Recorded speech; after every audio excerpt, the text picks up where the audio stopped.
साहिब गुणी निधान। तुमरी महिमा वर्ण न सको, तू ठाकुर ऊंच भगवान।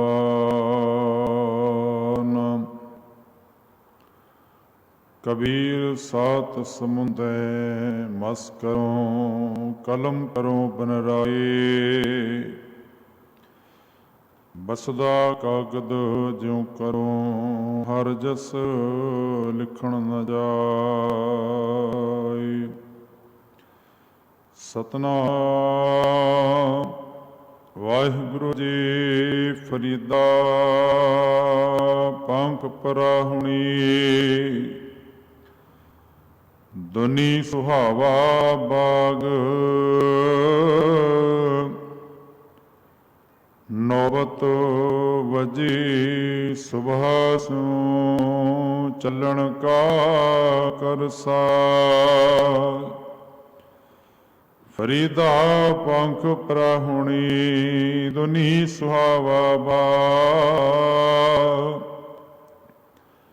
नौबत वजी सुबह स्यों, चलन का करसा। जुग जुग अटल तवर छतर तख दे मालिक। हाजरा हजूर ज़ारा ज़हूर शब्द गुरु। धन सतगुरु गुरु ग्रंथ साहिब सच्चे पातशाह महाराज जी दी पावन निघी गोद अंदर ਅੰਮ੍ਰਿਤ ਵੇਲੇ ਦਰਬਾਰ ਦੀਆਂ ਹਾਜ਼ਰੀਆਂ ਭਰ ਰਹੇ ਸਤਸੰਗੀ ਜਨੋ, ਵਡਿਆਂ ਭਾਗਾਂ ਵਾਲੇ ਹੋ ਜੋ ਆਪ ਜੀਆਂ ਨੇ ਰੱਬੀ ਬਾਣੀ ਦਾ ਕੀਰਤਨ ਸਰਵਣ ਕੀਤਾ ਹੈ। ਸਮਾਂ ਹੈ ਗੁਰਮਤਿ ਵਿਚਾਰਾਂ ਦਾ। ਬਾਬਾ ਫਰੀਦ ਸਾਹਿਬ ਜੀ ਦੀ ਪਾਵਨ ਬਾਣੀ ਦੇ ਵਿੱਚੋਂ ਅੱਜ ਦਾ 79 ਨੰਬਰ ਸ਼ਲੋਕ ਤੇ ਬਾਬਾ ਫਰੀਦ ਸਾਹਿਬ ਜੀ ਇਸ ਸ਼ਲੋਕ ਦੇ ਅੰਦਰ ਰਹਿਮਤ ਕਰਦੇ ਨੇ ਕਿ ਫਰੀਦਾ ਪੰਖ ਪਰਾਹੁਣੀ, ਦੁਨੀ ਸੁਹਾਵਾ ਬਾਗ। ਸਤਿਗੁਰ ਰਹਿਮਤ ਕਰਨ ਨੂੰ ਬਿਰਤੀਆਂ ਨੂੰ ਇਕਾਗਰ ਕਰੋ। ਸ਼ਬਦ ਦੀ ਵਿਚਾਰ ਤੋਂ ਪਹਿਲਾਂ ਫਤਿਹ ਨਾਲ ਸਾਂਝ ਪਾਓ। ਆਖੋ ਜੀ ਵਾਹਿਗੁਰੂ ਜੀ ਕਾ ਖਾਲਸਾ, ਵਾਹਿਗੁਰੂ ਜੀ ਕੀ ਫਤਿਹ।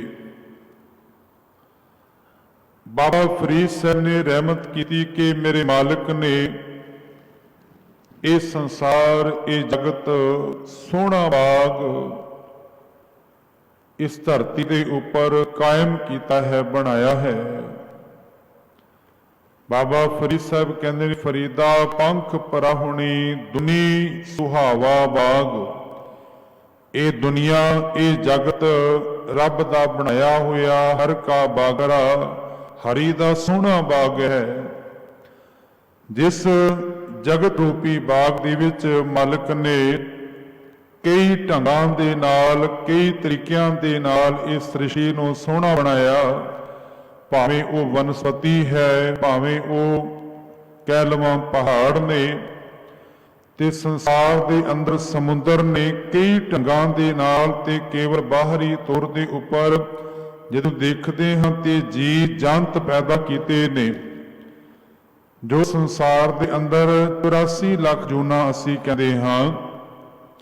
84 ਲੱਖ ਜੂਨਾਂ ਦੇ ਨਾਲ, ਕਈ ਢੰਗਾਂ ਦੇ ਨਾਲ, ਕਈ ਤਰੀਕਾਂ ਦੇ ਨਾਲ, ਕਈ ਕਿਸਮਾਂ ਦੇ ਨਾਲ ਉਸ ਮਾਲਕ ਨੇ ਇਸ ਸੰਸਾਰ ਰੂਪੀ ਜਗਤ ਰੂਪੀ ਸੋਹਣਾ ਹਰੀ ਦਾ ਬਾਗ ਸਜਾਇਆ। ਤੇ ਬਾਬਾ ਫਰੀਦ ਸਾਹਿਬ ਆਖਦੇ ਨੇ ਕਿ ਹਕੀਕਤ ਇਹ ਹੈ ਕਿ ਪੰਖ ਪਰਾਹੁਣੀ, ਪੰਖ ਕਿਹਾ ਜਾਂਦਾ ਹੈ ਪਕਸ਼ੀ ਨੂੰ, ਪਰ ਇੱਥੇ ਜੀਵ ਰੂਪੀ ਪਕਸ਼ੀ ਦੀ ਗੱਲ ਕੀਤੀ ਕਿ ਇਹ ਮਨੁੱਖ ਰੂਪੀ ਜੋ ਪਕਸ਼ੀ ਹੈ ਇਹ ਸੋਹਣੇ ਸੰਸਾਰ ਰੂਪੀ ਜਗਤ ਦੇ ਵਿੱਚ ਆਇਆ ਜ਼ਰੂਰ ਹੈ। ਪਰ ਅਗਲੀਆਂ ਪੰਕਤੀਆਂ ਨੇ ਕਿ ਨੌਬਤ ਵਜੇ ਸੁਬਹ ਸਿਉਂ। ਨੌਬਤ ਕਿਹਾ ਜਾਂਦਾ ਹੈ कि जो नगारा वजदा है। पुराने समय अंदर लोकी इकट्ठ रूप दे विच यात्रावां करदे सन ते जिस पड़ाव के उपर रात नूं उन्हां ने विश्राम करना। इंज कह लवां जिन्हां थावां दे उपर धर्मशालां दे उपर ਜਿੱਥੇ ਕੇ ਰਾਤ ਨੂੰ ਉਹਨਾਂ ਨੇ ਰਾਤ ਗੁਜ਼ਾਰਨੀ। ਸਵੇਰੇ ਫਿਰ ਧੌਂਸਾ ਦਾ ਸਵੇਰੇ ਨਗਾਰਾ ਵਜਾਇਆ ਜਾਂਦਾ ਸੀ, ਜਿਹਦਾ ਸੂਤਕ ਸੀ, ਜਿਹਦਾ ਭਾਵ ਸੀ ਕਿ ਸੁਬਾਹ ਹੋ ਗਈ ਹੈ, ਤੁਸੀਂ ਆਪਣਾ ਆਪਣਾ ਸਮਾਨ ਸਮੇਟ ਕੇ ਅਗਲੀ ਮੰਜ਼ਿਲ ਪਰ ਹੁਣ ਤੁਰ ਪਓ। ਕਿ ਮਾਲਕ ਪਰਮੇਸ਼ਰ ਦਾ ਨਾਮ ਇਸ ਨੂੰ ਭੁੱਲ ਗਿਆ ਤੇ ਇੱਥੋਂ ਤੱਕ ਜੋ ਮੌਤ ਜੀਵਨ ਦੀ ਇੱਕ ਗਹਿਰੀ ਸੱਚਾਈ ਹੈ, ਜੋ ਅਟਲ ਸੱਚਾਈ ਹੈ, ਉਸ ਨੂੰ ਵੀ ਜੀਵ ਨੇ ਭੁਲਾ ਦਿੱਤਾ। ਸਤਿਗੁਰੂ ਮਹਾਰਾਜ ਪਾਵਨ ਬਾਣੀ ਅੰਦਰ ਆਖਦੇ ਨੇ ਕਿ ਪ੍ਰਾਣੀ ਕਿਆ ਮੇਰਾ ਕਿਆ ਤੇਰਾ, ਜੈਸੇ ਤਰਵਰ ਪੰਖ ਬਸੇਰਾ। ਜਿਵੇਂ ਇੱਕ ਤਰਵਰ ਦੇ ਉੱਪਰ, ਇੱਕ ਦਰਖਤ ਦੇ ਉੱਪਰ ਆ ਕੇ ਪੰਛੀ ਬੈਠਦਾ ਹੈ, ਰਹਿਣ ਬਸੇਰਾ ਉਸਨੇ ਕੀਤਾ ਰਾਤ ਨੂੰ, ਤੇ ਸਵੇਰੇ ਉਹ ਉਡਾਰੀ ਮਾਰ ਕੇ ਉਸ ਦਰਖਤ ਨੂੰ ਛੋੜ ਕੇ ਨੂੰ ਜਾਣਾ ਹੀ ਪੈਂਦਾ ਹੈ।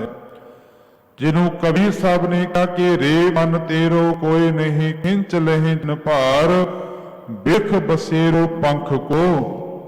ਜਿਵੇਂ ਇੱਕ ਪੰਛੀ ਨੇ ਦਰਖਤ ਦੇ ਉੱਪਰ ਆ ਕੇ ਆਸਰਾ ਲਿਆ ਹੈ, ਇਨਸਾਨ ਤੂੰ ਇਸ ਧਰਤੀ ਦੇ ਉੱਪਰ ਆਇਆ ਹੈ ਤੇ ਆਪੋ ਆਪਣੀ ਵਾਰੀ ਤੇ ਜੇ ਪੰਛੀ ਵਾਰੀ ਮਾਰ ਕੇ ਗਿਆ। ਸੱਚ ਇਹ ਹੈ ਕਿ ਜਾਣ ਤੂੰ ਵੀ ਸੰਸਾਰ ਦੇ ਵਿੱਚੋਂ ਹੈ। ਧੰਨ ਗੁਰੂ ਅਰਜੁਨ ਦੇਵ ਮਹਾਰਾਜ ਦਾ ਬੜਾ ਪਿਆਰਾ ਬਚਨ ਹੈ। ਗੁਰਦੇਵ ਆਖਦੇ ਨੇ ਕਿ ਗੋਇਲ ਆਇਆ ਗੋਇਲੀ, ਕਿਆ ਤਿਸ ਡੰਭ ਬਸਾਰ। ਗੋਇਲ ਕਿਹਾ ਜਾਂਦਾ ਹੈ ਜਿਹੜੇ ਗਊਆਂ ਤੇ ਮੱਝਾਂ ਨੂੰ ਚਾਰਨ ਵਾਲੇ ਸੌਖੇ ਰੂਪ ਦੇ ਕੈਦਵਾਂ ਗੁਜਰ, ਜਿਨ੍ਹਾਂ ਨੇ ਆਪਣੇ ਘਰਾਂ ਦੇ ਅੰਦਰ ਗਊਆਂ ਰੱਖੀਆਂ ਨੇ, ਮੱਝਾਂ ਰੱਖੀਆਂ ਹੋਈਆਂ ਨੇ। ਸਾਵਣ ਦੇ ਮਹੀਨੇ ਅੰਦਰ ਜਦੋਂ ਬਹੁਤ ਬਾਰਿਸ਼ ਪੈਣੀ ਤੇ ਪੁਰਾਣੇ ਸਮੇਂ ਅੰਦਰ ਉਹ ਗੁਜਰ ਆਪਣਾ ਘਰ-ਬਾਰ ਛੋੜ ਕੇ ਮੱਝਾਂ ਗਊਆਂ ਨੂੰ ਲੈ ਕੇ ਪਹਾੜਾਂ ਦੇ ਕੋਲ ਜਾ ਕੇ ਰਹਿਣ ਬਸੇਰਾ ਕਰਦੇ ਸਨ। ਛੋਟੀ ਜਿਹੀ ਝੁੱਗੀ ਬਣਾ ਲੈਣੀ ਤੇ ਲੋੜੀਂਦਾ ਸਮਾਨ ਜੋ ਉਹਨਾਂ ਦੀ ਰੋਜ਼ਾਨਾ ਵਰਤਣ ਵਾਲਾ ਹੈ, ਗੱਡੇ ਦੇ ਉੱਪਰ ਉਹ ਲੋੜੀਂਦਾ ਸਮਾਨ ਲੈ ਕੇ ਚਲੇ ਜਾਣਾ। ਜਦੋਂ ਇਹ ਬਾਰਿਸ਼ਾਂ ਦੇ ਦਿਨ ਹਟਨੇ, ਫਿਰ ਉਹਨਾਂ ਨੇ ਵਾਪਸ ਪਰਤ ਕੇ ਆਣਾ। ਸਤਿਗੁਰੂ ਗੁਰੂ ਅਰਜਨ ਦੇਵ ਮਹਾਰਾਜ ਆਖਦੇ ਨੇ ਕਿ ਬਸ ਹਕੀਕਤ ਇਤਨੀ ਹੀ ਹੈ ਕਿ ਗੋਇਲ ਆਇਆ ਗੋਇਲੀ, ਕਿਆ ਤਿਸ ਡੰਭ ਪਸਾਰ। ਉਹ ਬਹੁਤਾ ਪਸਾਰਾ ਨਹੀਂ ਪਸਰਦਾ। ਉਹਨੇ ਜੋ ਲੋੜ ਦੀਆਂ ਚੀਜ਼ਾਂ ਸਨ ਉਹਨਾਂ ਨੂੰ ਆਪਣੇ ਕੋਲ ਰੱਖਿਆ, ਪਹਾੜਾਂ ਦੇ ਕੋਲ ਆ ਕੇ ਰਹਿਣ ਬਸੇਰਾ ਕੀਤਾ, ਛੋਟੀ ਜਿਹੀ ਝੁੱਗੀ ਬਣਾ ਲਈ। ਸੰਸਾਰ ਦੇ ਆ ਕੇ ਇਹਨਾਂ ਪਦਾਰਥਾਂ ਦੇ ਮੋਹ ਅੰਦਰ ਉਹ ਨਹੀਂ ਟਿਕਿਆ, ਕਿਉਂਕਿ ਉਹਨੂੰ ਪਤਾ ਹੈ 4 ਦਿਨਾਂ ਬਾਅਦ ਫਿਰ ਆਪਣੇ ਘਰ ਵਾਪਸ ਪਰਤ ਕੇ ਜਾਣਾ ਹੈ, ਇੱਥੇ 4 ਦਿਨ ਹੀ ਰਹਿਣਾ ਹੈ।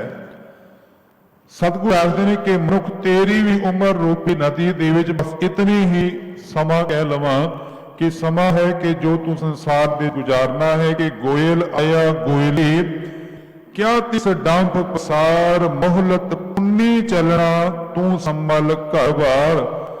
ਜਿਤਨੀ ਕੋ ਮੋਹਲਤ ਮਿਲੀ ਹੈ, ਜਿਤਨੇ ਕੋ ਉਸ ਮਾਲਕ ਨੇ ਸਮਾਂ ਦਿੱਤਾ ਹੈ, ਅਸੀਂ ਕਹਿੰਦੇ ਹਾਂ ਕਿ ਫਲਾਣੇ ਜੀਵ ਨੂੰ 2 ਮਹੀਨਿਆਂ ਦੀ 4 ਮਹੀਨਿਆਂ ਦੀ ਸਰਕਾਰ ਵੱਲੋਂ ਕਿਸੇ ਕਾਜ ਲਈ ਮੋਹਲਤ ਮਿਲੀ ਹੈ ਕਿ ਇਹ 4 ਮਹੀਨੇ ਬਾਅਦ ਉਹਨੂੰ ਉਹ ਕਾਗਜ਼ ਸਬਮਿਟ ਕਰਨੇ ਪੈਣਗੇ। 4 ਮਹੀਨਿਆਂ ਦੀ ਮੋਹਲਤ ਹੈ। ਗੁਰਦੇਵ ਆਖਦੇ ਤੂੰ ਸੰਸਾਰ ਦੇ ਚ ਆਇਆ, ਤੈਨੂੰ ਵੀ ਇਹ ਨੌਬਤ, ਇਹ ਜਿਹੜਾ ਸਮਾਂ ਮਿਲਿਆ ਹੈ, ਇਹ ਵੀ ਇੱਕ ਮੋਹਲਤ ਹੈ। ਇਹ ਚਾਂਸ ਮਿਲਿਆ ਹੈ ਤੈਨੂੰ 84 ਲੱਖ ਜੂਨਾ ਭੋਗਣ ਤੋਂ ਬਾਅਦ। ਤੇ ਗੁਰਦੇਵ ਰਹਿਮਤ ਕਰਦੇ ਨੇ ਕਿ ਮੋਹਲਤ ਪੁਨੀ ਚੱਲਣਾ ਤੂੰ ਸੰਭਲ ਕਰਬਾਰ।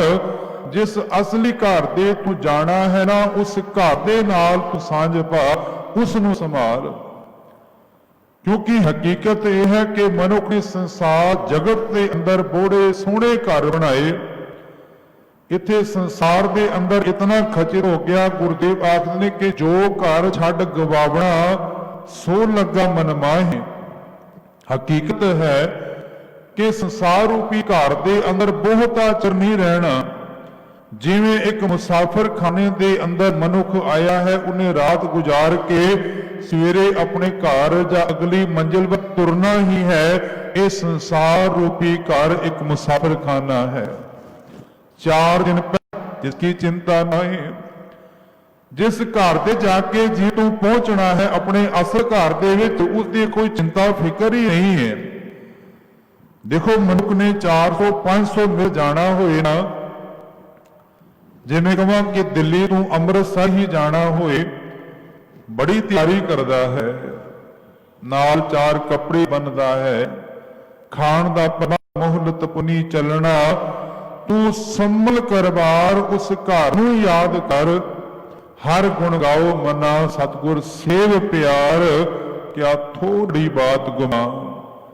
कि थोड़ी जी गल के उपर तू गुमान करके बैठा हुए, कहता तू हंकार करता है, क्या थोड़ी बात गुमान। फिर गुरुदेव अगे आखदे कि जैसे रैन पराहुणे उठ चल सै प्रभात। जिवें किसी के घर परौणे आ जाण, मेहमान आ जाण, असीं कहंदे हां गैस्ट आ जांदे ने,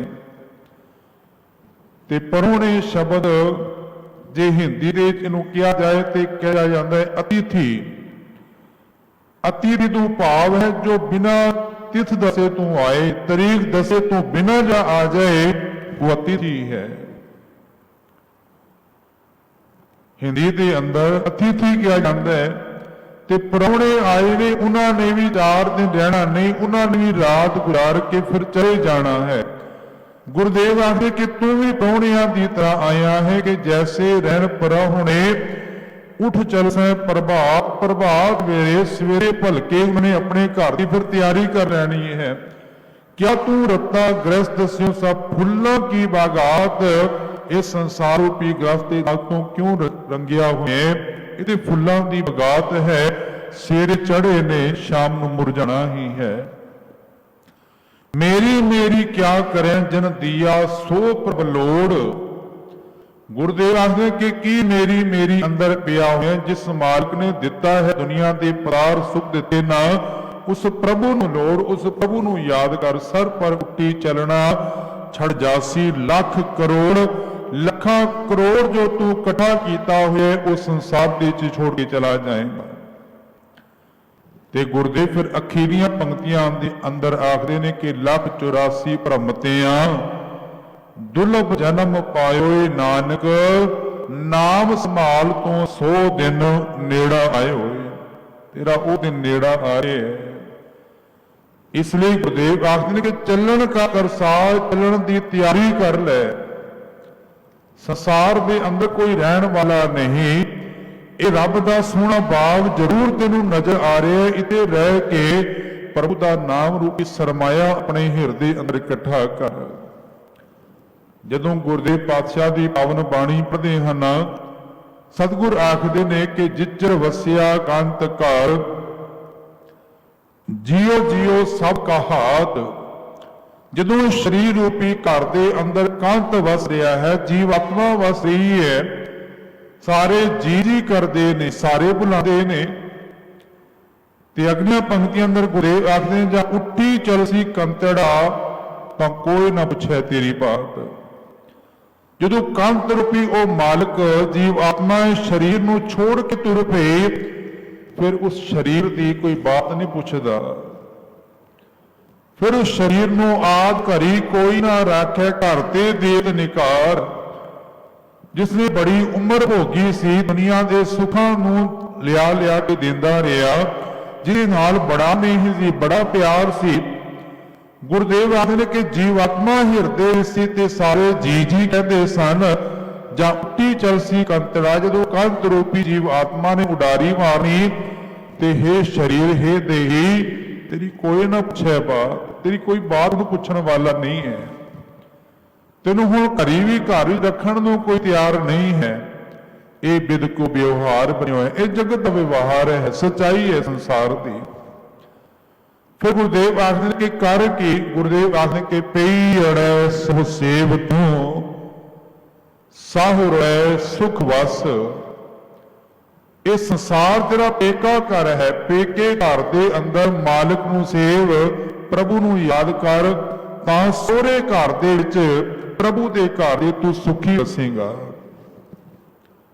ते देखो जिन्हां बच्चियां नूं पेके घर दे अंदर सोहनी जात दित्ती जाती है, संस्कार दिते जाते ने, वो सोहरे घर दे अंदर मन अपना भी प्राप्त करती है, अपने पेके घर का भी मन वधाती है। क्योंकि संसार रूपी पेके घर के अंदर उन्हें सोहने गुण प्राप्त होने, सोहने संस्कार उन्हें मिले ने। ते पुराने समय अंदर बच्चियां दे विआह तो पहला उन्होंने कढ़ाई सिखाई जाती सी। ते देखो विआह तो पहला ही वो अपने दाज का सारा समान आप बना लैंदियां सन, कढ़ाई करदियां सन चादरां दे उपर, कपड़ियां दे उपर। ते विआह होने तक बच्चियां नूं जो सिलाई सिखाई जाती सी, अपने विआह दे दाज का वो सारा समान पहला बना लैंदियां सन। अज भावें वो रिवाज खत्म हो गया, पर पुराने मनुख सारे जानते हैं इस गल नूं कि विआह लई दाज उहदा प्रबंध पहला ही वो सारा कर लेंदे सन। पर धन गुरु रामदास सच्चे पातशाह आखदे ने पावन बाणी अंदर, गुरुदेव आखदे ने कि हे मेरे बाबू जी, मैं तेरे कोलों भी दान मंगदी हाँ, तेरे कोलों भी दाज मंगदी हाँ। क्योंकि हर एक बाबुल जिहड़ा है, हर एक पिता जिहड़ा है, बच्ची नूं तोड़न वेले दाज दिंदा है। ते धन गुरु रामदास सच्चे पातशाह आखदे ने कि मैं भी दाज मंग रही हाँ दाता तेरे कोलों, वो किहड़ा दान है? गुरुदेव आखदे कि हर प्रभ मेरे बाबुला, हर देव दान में दाजो। मैं दुनियावी पदार्थ, दुनिया रूपे कपड़े जड़े ने, सोना आदिक है, इन्हें दाज नहीं चाहिए मैनू। हर प्रभु मेरे बाबुला, हर देवो दान में दाजो। हर कपड़ो हरि दा सिफसला रूपी कपड़ा दे। हर शोभा देवो जित सवरै मेरा काजो, जिस दे नाल उस मालिक प्रभु दे नाल मेरा एक कार जिहड़ा है सोहना बन जाए। नाम की बरकत दे नाल मैनूं शोभा मिले ते प्रभु की सिलसिला रूपी कपड़ा मैनूं मेरे बाबुल मेरे मालिक मैनूं दे। गुरुदेव आखदे कि हर प्रभु मेरे बाबुला, हर देवो दान में दाज। फिर उस नाम रूपी दाज दे नाल मेरी खंड ब्रह्मंड दे अंदर, देश दे अंदर, ते गुरुदेव आखदे कि ब्रह्मंड दे अंदर, सारी सृष्टि अंदर उस जीव की शोभा होंदी है। ते ये नाम रूपी दाज किसी होर दे नाल दी तुलना भी नहीं की जा सकती। सब तो श्रेष्ठ दान है, मैनूं यही दाज दे। ते साध संगत जी, ये दाज की प्रथा है, असल दे विच ये दाज नहीं, ये दान है। इसे करके हिंदुस्तान की धरती के उपर बच्चियां दा जमदियां होया ही गला घोटिया गया, भ्रूण हत्या तां ही की गई क्योंकि दान दिता जाता सी। तुसी इतिहास चो के देख लो, कदे भी बच्चे का कतल नहीं किया गया। जदों भी कतल होया बच्चियां का कतल किया गया कि दान दिता जाता सी। ते दाज दे के जावें किलवा दान दे के कई बार सारी जिंदगी पिता कर्ज सिर तो नहीं उतरदा, ते फाहे ला ला के फिर पिता नूं संसार तो जाना पैंदा सी, क्योंकि इतना सिर दे उपर करजा चढ़ जांदा सी। ये दाज कोई बहुत वड्डी दात नहीं, असल दे विच ये बहुत वड्डा अभिश्राप सी। पर धन गुरु अमरदास सच्चे पातशाह तो कुर्बान जाइए। देखो अज दे दुनिया के अंदर भी ये दाज की प्रथा खत्म नहीं हुई। कहनों असीं जो मर्जी कही जाइए, अज भी विआह तो पहला उन्हां बच्चियां दे विआह तो पहला दाज मंगिया जाता है, उन्हां दी कीमत दिती जाती है, भावें पैसे रूप दे विच ते भावें धन पदार्थां दे रूप ते भावें समान दे रूप दे विच। मैनूं कहण देना, जिहड़ी बची फिर दाज दे ट्रक भर भर के लैके आएगी ना, वो फिर सोहरे परिवार की कितों सेवा करेगी, क्योंकि पता है कि मैं अपना दाज इतना ट्रक भर के लैके आई हाँ। पर गुरुदेव आखदे ने कि दाज चाहिदा ते दान लैण वाले और दाज देण वाले नूं भी यह पता होए कि दाज दी प्रथाए मेरा गुरु की कहता है। गुरु ते कहंदे कि दाज चाहिदा ते दाज ओ होए कि हर प्रभ मेरे बाबला, हर देवो दान में दाजो। ਜੇ ਨਾਮ ਰੂਪੀ ਦਾਜ ਲੈ ਕੇ ਬੱਚੀ ਆਪਣੇ ਪੇਕੇ ਘਰ ਦੇ ਚੋਂ ਆਈ ਤੇ ਸਹੁਰਾ ਪਰਿਵਾਰ ਸਵਰਗ ਬਣ ਜਾਏਗਾ। ਉਸ ਘਰ ਦੇ ਅੰਦਰ ਖੁਸ਼ੀਆਂ ਰਹਿਣਗੀਆਂ, ਉਸ ਘਰ ਦੇ ਅੰਦਰ ਆਨੰਦ ਰਹੇਗਾ। ਪਰ ਜਿਹੜੇ ਟਰੱਕਾਂ ਦੇ ਟਰੱਕ ਭਰ ਕੇ ਦਾਜ ਦੇ ਲੈ ਕੇ ਆਣਗੇ, ਕਾਰਾਂ ਆਦਿ ਸਮਾਨ ਭਰ ਕੇ ਲੈ ਕੇ ਆਣਗੇ, ਮੈਨੂੰ ਖਿਮਾ ਕਰਨਾ, ਉਹ ਬੱਚੀ ਫਿਰ ਸਹੁਰੇ ਕਰਾ ਕੇ ਸੇਵਾ ਨਹੀਂ ਕਰੇਗੀ, ਕਿਉਂਕਿ ਦਾਜ ਦਾ ਵੀ ਹੰਕਾਰ ਹੋਏਗਾ। ਉਹ ਇਹ ਪਤਾ ਹੈ ਕਿ ਕਿਤਨੇ ਯਤਨਾਂ ਦੇ ਨਾਲ ਮੇਰੇ ਪਿਤਾ ਨੇ ਸਿਰ ਦੇ ਉੱਪਰ ਕਰਜ਼ਾ ਤਾਰ ਕੇ ਇਹ ਦਾਜ ਦਿੱਤਾ ਹੈ। ਧੰਨ ਗੁਰੂ ਅਮਰਦਾਸ ਸੱਚੇ ਪਾਤਸ਼ਾਹ ਮਹਾਰਾਜ ਜੀ ਜਦੋਂ ਗੁਰਦੇਵ ਪਾਤਸ਼ਾਹ ਦੇ ਚਰਨਾਂ ਦੇ ਅਕਬਰ ਆਇਆ ਤੇ ਕਹਿਣਗਾ, ਗੁਰਦੇਵ ਪਾਤਸ਼ਾਹ ਲੰਗਰ ਬੜਾ ਸਵਾਦ ਮੈਂ ਗਾ ਨੇੜੇ ਰੱਖਾਂ ਤੇ ਬੀਬੀ ਅਮਰੋ ਜੀ ਦੇ ਨਾਮ ਦੇ ਨਾਲ ਕੋਈ ਜਗੀਰ ਲਗਾ ਦਿੰਦਾ ਹਾਂ। ਧੰਨ ਗੁਰੂ ਅਮਰਦਾਸ ਆਖਣਗੇ, ਇਹ ਗੁਰੂ ਦਾ ਲੰਗਰ ਹੈ, ਇਹ ਗੁਰੂ ਕੀਆਂ ਸੰਗਤਾਂ ਦਿੱਤੇ ਹੋਏ ਧਨ ਪਦਾਰਥਾਂ ਦੇ ਨਾਲ, ਸੇਵਾ ਦੇ ਨਾਲ ਇਹ ਲੰਗਰ ਚੱਲਦਾ ਹੈ। ਜੇ ਤੂੰ ਧਨ ਦਿੱਤਾ ਤੇ ਇਹ ਅਕਬਰ ਦਾ ਲੰਗਰ ਹੋ ਜਾਏਗਾ, ਗੁਰੂ ਨਾਨਕ ਦੇ ਘਰ ਦਾ ਲੰਗਰ ਨਹੀਂ ਹੋਏਗਾ।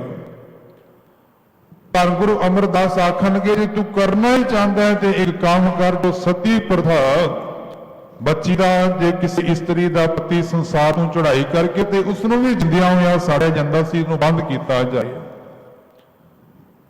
ਤੇ ਸਰਕਾਰੀ ਰੂਪ ਦੇ ਵਿੱਚ ਧੰਨ ਗੁਰੂ ਅਮਰਦਾਸ ਮਹਾਰਾਜ ਨੇ ਅਕਬਰ ਨੂੰ ਕਹਿ ਕੇ ਸਤੀ ਪ੍ਰਥਾ ਬੰਦ ਕਰਵਾਈ ਸੀ। ਉਸ ਤੋਂ ਬਾਅਦ ਫਿਰ ਧੰਨ ਗੁਰੂ ਅਮਰਦਾਸ ਮਹਾਰਾਜ ਨੇ ਪੁਨਰ ਵਿਵਾਹ ਦੀ ਰੀਤ ਜਿਹੜੀ ਹੈ ਸ਼ੁਰੂ ਕੀਤੀ। ਇਹ ਗੁਰੂ ਅਮਰਦਾਸ ਪਾਤਸ਼ਾਹ ਦੇ ਸਮੇਂ ਹੋਈ ਹੈ। ਕੇਵਲ ਕਹਿਣ ਮਾਤਰ ਹੀ ਨਹੀਂ ਕਿ ਸੋ ਕਿਉ ਮੰਦਾ ਆਖੀਏ, ਇਸਤਰੀ ਜਾਤੀ ਦਾ ਪੱਖ ਪੂਰਿਆ ਗੁਰੂ ਨਾਨਕ ਸੱਚੇ ਪਾਤਸ਼ਾਹ ਦੇ ਘਰ ਨੇ। ਤੇ ਅੱਜ ਬਾਬਾ ਫਰੀਦ ਸਾਹਿਬ ਨੇ ਰਹਿਮਤ ਕੀਤੀ, ਉਹ ਆਖਣ ਲੱਗੇ, ਫਰੀਦਾ ਪੰਖ ਪਰਾਹੁਣੀ ਜੀਵ ਸੰਸਾਰ ਰੂਪੀ ਜਗਤ ਦੇ ਪ੍ਰਾਹੁਣਾ ਬਣ ਕੇ ਆਇਆ ਹੈ, ਦੁਨੀ ਸੁਹਾਵਾ ਬਾ। ਇਹ ਦੁਨੀਆ ਰੂਪੀ ਜਗਤ ਜਿਹੜਾ ਸੋਹਣਾ ਬਾਗ ਹੈ, ਤੇ ਨੌਬਤ ਵਜੀ ਸੁਬਾ ਸਿਓ, ਜਦੋਂ ਸਵੇਰੇ ਨਗਾਰਾ ਵੱਜਦਾ ਹੈ, ਭਾਵ ਕਿ ਹੁਕਮ ਰੂਪੀ ਨਗਾਰਾ ਵੱਜ ਗਿਆ, ਚੱਲਣ ਕਾਗਰ ਸਾਜ ਚੱਲਣ ਦੀ ਤਿਆਰੀ ਕਰ ਰਿਹਾ। ਹੁਣ ਆਪੋ ਆਪਣੀ ਵਾਰੀ ਦੇ ਸਭਨਾਂ ਨੇ ਜਾਣਾ, ਪਰ ਤਿਆਰੀ ਕਰ, ਤੂੰ ਕਿਹੜੀ ਤਿਆਰੀ ਕਰਨੀ ਹੈ? ਗੁਰਦੇਵ ਆਖਦੇ ਕਿ ਭਜੋ ਗੋਬਿੰਦ ਭੂਲ ਮਤ ਜਾਵੋ, ਮਾਨਸ ਜਨਮ ਕਾ ਇਹੀ ਲਾਹੋ, ਇਹ ਤਿਆਰੀ ਕਰ। ਗੁਰਦੇਵ ਆਖਦੇ ਭਈ ਪ੍ਰਾਪਤ ਮਾਨੁਕ ਦੇਹੁਰੀਆ, ਗੋਬਿੰਦ ਮਿਲਣ ਕੀ ਇਹ ਤੇਰੀ ਬਈਆ, ਇਸ ਲਈ ਹਰੀ ਦੇ ਨਾਮ ਸਿਮਰ, ਇਹ ਤਿਆਰੀ ਕਰ। ਸਤਿਗੁਰੂ ਮਹਾਰਾਜ ਆਖਦੇ ਨੇ, ਸੰਸਾਰ ਦੇ ਚਾਹੇ ਵਣਜ ਕਰੋ ਵਣਜਾਰਿਓ, ਵਖਰ ਲਿਓ ਸੰਭਾਲ, ਤੈਸੀ ਵਤ ਵਿਸਾਹੀ ਹੈ, ਜੈਸੀ ਨਿਰਹਿ ਨਾਲ ਅੱਗੇ ਸਾਹ ਸੁਜਾਨ ਹੈ, ਲੈਸੀ ਬਸ ਮਾਰ ਭਾਈ ਰੇ, ਰਾਮ ਕਹੋ ਚਿਤ ਲਾਏ, ਇਹ ਤਿਆਰੀ ਕਰ ਲੈ। ਕਿਉਂਕਿ ਦੁਨੀਆ ਰੂਪੀ ਜਗਤ ਦੇ ਆ ਕੇ ਦੁਨੀਆ ਦੇ ਪਦਾਰਥ ਤੇ ਦੂਰ ਦੀ ਗੱਲ, ਇਹ ਸਰੀਰ ਵੀ ਨਾਲ ਨਾਲ ਜਾਣ ਵਾਲਾ ਨਹੀਂ ਹੈ। ਕੇਵਲ ਹਰੀ ਪਰਮੇਸ਼ਰ ਦਾ ਨਾਮ ਹੀ ਸਹਾਈ ਹੈ। ਧੰਨ ਗੁਰੂ ਅਮਰਦਾਸ ਸੱਚੇ ਪਾਤਸ਼ਾਹ ਜਦੋਂ ਜਗਤ ਤੋਂ ਤੁਰਨ ਲੱਗੇ ਨਾ, ਤੇ ਇੱਕ ਦਿਨ ਪਹਿਲਾਂ ਧੰਨ ਗੁਰੂ ਅਮਰਦਾਸ ਮਹਾਰਾਜ ਨੇ ਸਾਰੇ ਪਰਿਵਾਰ ਨੂੰ ਇਕੱਠਾ ਕੀਤਾ। ਸਦ ਬਾਣੀ ਦੇ ਅੰਦਰ ਗੁਰਦੇਵ ਦੇ ਪਾਵਨ ਬਚਨ ਨੇ। ਗੁਰਦੇਵ ਆਖਣ ਲੱਗੇ, ਸਤਿਗੁਰ ਭਾਣੇ ਆਪਣੇ ਬਾਬਾ ਸੁੰਦਰ ਜੀ ਨੇ ਧੰਨ ਗੁਰੂ ਅਮਰਦਾਸ ਮਹਾਰਾਜ ਦੇ ਇਹਨਾਂ ਪਾਵਨ ਬਚਨਾਂ ਨੂੰ, ਜਿਸ ਨੂੰ ਗੁਰਦੇਵ ਪਾਤਸ਼ਾਹ ਦਾ ਵਸੀਅਤਨਾਮਾ ਕਿਹਾ ਜਾਂਦਾ ਹੈ, ਅੰਕਿਤ ਕੀਤਾ ਹੈ। ਤੇ ਬਾਬਾ ਸੁੰਦਰ ਜੀ ਲਿਖਦੇ ਨੇ ਕਿ ਧੰਨ ਗੁਰੂ ਅਮਰਦਾਸ ਮਹਾਰਾਜ ਨੇ ਕੀ ਰਹਿਮਤ ਕੀਤੀ। ਆਖਣਗੇ, ਸਤਿਗੁਰ ਭਾਣੇ ਆਪਣੇ ਇਹ ਪਰਿਵਾਰ ਸਦਾਇਆ, ਸਾਰੇ ਪਰਿਵਾਰ ਨੂੰ ਬੁਲਾ ਦਿੱਤਾ ਤੇ ਹੁਕਮ ਕੀਤਾ। ਗੁਰਦੇਵ ਨੇ, ਮਤ ਮੈਂ ਪਿੱਛੇ ਕੋਈ ਰੋਗ ਸੀ, ਸੋ ਮੈਂ ਮੂਲ ਨਾ ਪਾਇਆ, ਮਿਤ ਪੈਜੈ ਮਿਤ ਬਿਸੈ, ਜਿਸ ਮਿਤ ਕੀ ਪੈਜ ਪਾਵੇ, ਤੁਸੀਂ ਵਿਚਾਰ ਦੇਖੋ ਪੁੱਤ ਭਾਈ, ਹਰ ਸਤਿਗੁਰੂ ਕੈ ਨਾਵੇ। ਸਤਿਗੁਰੂ ਪ੍ਰਤੱਖ ਹੁੰਦੇ ਬੈਰਾਜ, ਆਪ ਟਿਕਾਇਆ ਸੋ ਸਿੱਖ, ਬੰਦਪ ਪੁੱਤ ਭਾਈ, ਰਾਮਦਾਸ ਪੈਰੀ ਪਾਇਆ। ਗੁਰੂ ਅਮਰਦਾਸ ਸੱਚੇ ਪਾਤਸ਼ਾਹ ਨੇ ਸਾਰੇ ਸਿੱਖ ਬੰਦਪ ਪੁੱਤਰਾਂ ਨੂੰ ਧੰਨ ਗੁਰੂ ਰਾਮਦਾਸ ਮਹਾਰਾਜ ਦੇ ਚਰਨਾਂ ਦੇ ਵਿੱਚ ਟਕ ਕੇ ਮੱਥਾ ਟੇਕੋ। ਅੱਜ ਤੋਂ ਬਾਅਦ ਧੰਨ ਗੁਰੂ ਰਾਮਦਾਸ ਸੱਚੇ ਪਾਤਸ਼ਾਹ ਗੁਰੂ ਨਾਨਕ ਦੇ ਘਰ ਦੇ ਵਾਰਿਸ ਨੇ। ਗੁਰੂ ਰਾਮਦਾਸ ਸੱਚੇ ਪਾਤਸ਼ਾਹ ਗੁਰੂ ਨੇ सब सिख बंदा पुत भाई रामदास पैरी पाया, फिर अंते सतगुर बोलिया। फिर गुरुदेव अखी दे की बोले, मैं पिछे कीर्तन करियो निर्वाण जियो, केसो गोपाल पंडित सदियो, हर हर कथा पढ़े पुराण जियो। हर कथा पढ़िए नाम सुनिए, बेमान हर रंग गुर भावे, पिंड पत्र क्रिया दीवा फुल हर सर पावे। गुरुदेव ने हुक्म किया कि हुण हरि दा कीर्तन करना, हरि दी सिफत सलाह करनी। मैं पिछे कीर्तन करियो निर्वाण जियो। जिथे गुरुदेव ने मर्यादा अपनी, उथे गुरुदेव आखते हैं कि नाम रूपी तोसा ही है जो नार निभण वाला है। इसलिए रोना नहीं है, मालिक की सिफत सलाह करनी है। ते धन गुरु अमरदास पातशाह संसार जगत तो कूच कीता जदों, ते सिख संगतां दीयां अखां सेजल हो गईयां। हुण अखां सेजल क्यों ना होण? 22 साल धन गुरु अमरदास महाराज गुरता गद्दी पर विराजमान होए और 12 साल धन गुरु अंगद देव महाराज की सेवा की। तकरीबन 34 साल हो गए ने। सतगुरु महाराज ने इतना समा सतगुरु गुरु नानक सच्चे पातशाह के घर में दिता, अखां सेजल होईयां। ते किसी ने सवाल किया कि गुरु साहब ते अपना जीवन सार्थक करके गए ने, अखां क्यों सेजल? कह के अखां तां सेजल ने क्योंकि अंदर मोह है। पर साध संगत मोह जड़ा है, मोह के अंदर खचित हो जाना, गुरुदेव ने वो मना किया है। मोह माड़ा नहीं है। जे मोह ना होए तो एक मां अपने बच्चे की परवरिश नहीं करेगी।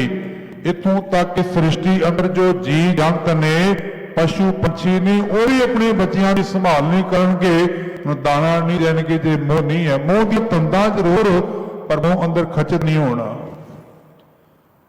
धन गुरु हरगोबिंद साहब महाराज जो बाबा बुढ़ा जी संसार को चढ़ाई किया ना, ते गुरुदेव सारे सिखां नूं आखणगे, गुरसिखो वधाइयां होण। सिख आखणगे गुरुदेव पातशाह बाबा बुढ़ा जी संसार तो चढ़ाई करके तुसीं वधाइयां दे रहे हो। कहने लगे बाबा बुढ़ा अपना जीवन सवार के गया है, सुखरू होके गया है, ते बाबा बुढ़ा जी के पिछे वधाइयां ही हुंदियां ने। पर जदों चिखा दे उपर बाबा बुढ़ा जी का शरीर रखिया गया, अगन भेट करन तो पहला धन गुरु हरगोबिंद साहब महाराज दीयां अखां सेजल। सिखा ने सवाल किया, आखन लगे ये बाबा बुढ़ा गुरु नानक दे घर दा वो सेवक है जिन्हें 100 साल तो वध गुरु नानक दे घर की सेवा की है। सतगुरु महाराज आखदे ने पावन बाणी अंदर करे कि इस मालिक का नाम जप के नाम रूपी तोसा, नाम रूपी सरमाया अपने हिरदे अंदर साम के रख। अज बाबा फरीद साहब आखते हैं कि फरीदा पख परा होनी, ये जीव संसार दे विच एक पक्षी की तरह प्राहुणा बन के आया है। दुई सुहावा बाग रब ने यह सोहना बाग बनाया कि बाग अंदर ही इंसान खचित ना हो जाए। इसलिए नौबत वजी सुबह स्यों, जदों उम्र रूपी जिंदगी भोगण तो बाद मालिक का हुक्म रूपी नगारा वजिया, चलन का कर साथ ते चलन की तैयारी कर ले। संसार च सब ने जाना है, पर गुरुमुख अपना जीवन सवार के सुखरू होके जाते हैं। जिस भाई गुरदास जी आखते हैं कि गुरुमुख जन्म सवार दरगाह चलिया, सच्ची दरगाह जाए, सचा पिड़ मलिया। सतगुर कृपा करन पावन बचन हृदय बस जान।